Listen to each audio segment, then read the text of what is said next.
అతిపెద్ద షాపింగ్ ప్రపంచం సిఎంఆర్ మన కరీంనగర్ లో ప్రముఖ సినీ తారలచే ఆగస్టు 9న గొప్ప ప్రారంభం. ఐపీఎస్ కోటాలో దివ్యాంగులకు రిజర్వేషన్ ఎందుకు అని ఐపీఎస్ అధికారి స్మితా సబర్వాల్ చేసిన వ్యాఖ్యలు దుమారమే రేపుతున్నాయి. గత వారం నుంచి ఆమె వ్యాఖ్యలపై పలువురు రాజకీయ ప్రముఖులు స్పందించారు. స్మితా వ్యాఖ్యలను తప్పుపట్టారు.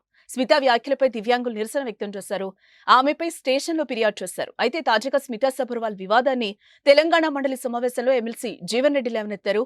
ఐపీఎస్ అధికారి హోదాలో ఉండి ఆమె అలా మాట్లాడడం బాధాకరమని అన్నారు. ఆమె చేసిన వ్యాఖ్యలు మొత్తం రిజర్వేషన్ సిస్టమ్ నే అవమానించేలా ఉన్నాయన్నారు. దివ్యాంగులను కించపరిచిన ఆమెపై ప్రభుత్వం ఎందుకు చర్యలు తీసుకోవడం లేదో అర్థం కావడం లేదన్నారు.